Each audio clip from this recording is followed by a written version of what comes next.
નવરાત્રિના 9મા નોરતાની રાત્રે વડોદરામાં ભવન સ્કૂલ સર્કલ પાસે વૈભવી કાર ચાલકે ભારે હંગામો મચાવ્યો હતો।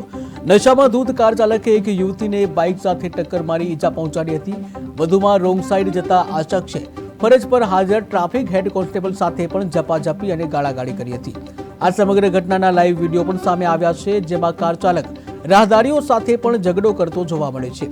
પોલીસે માંજલપુર સત્વ અરોમા ફ્લેટના રહેવાસી આરોપી દેવેન્દ્રસિંહ સિંધાની વૈભવી કાર કબજે કરી છે અને તેની સામે માંજલપુર પોલીસ સ્ટેશનમાં ગુનો નોંધી કાયદેસરની કાર્યવાહી હાથ ધરી છે।